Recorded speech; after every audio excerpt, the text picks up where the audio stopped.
So like most physicians, we get trained in medicine, and what's interesting to having been a graduate and of another professional school, law school, and the formal training that goes into becoming an attorney.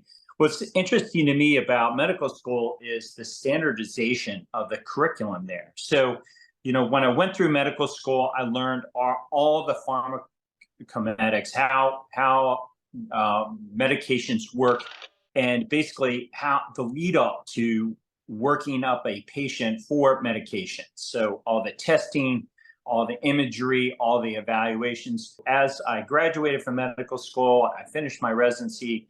I slowly started to accumulate weight. I was following the advice that I had learned in the professional medical training in medical school to avoid eating fats, and I embraced carbohydrates. I was walking through the hospital and drinking a gallon of skim milk that had Hershey's chocolate powder in it.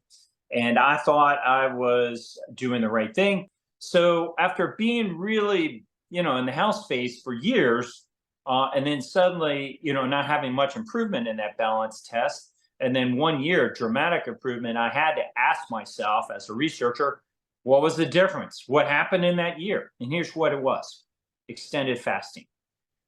You've got to get more protein in particular inside of you to help you compensate sarcopenia.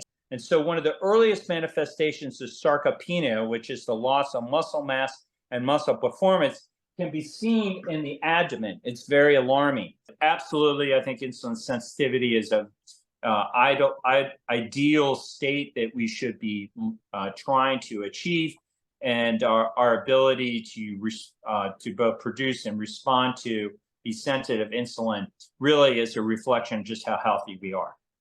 I think fasting, eating mostly meat, eating ferments, and then exercise in a very tense manner gets you a more prolonged state of health span that should be more ideal for more humans. You'll get inflammation where there's infection. You will get inflammation where there's an injury, where tissue has been harmed. You get this inflammatory response. And so it has a beneficial effect, but too much of anything is a bad thing. So all this visceral fat that this guy had here from running 10 miles a day, 5 days a week, we got him to stop.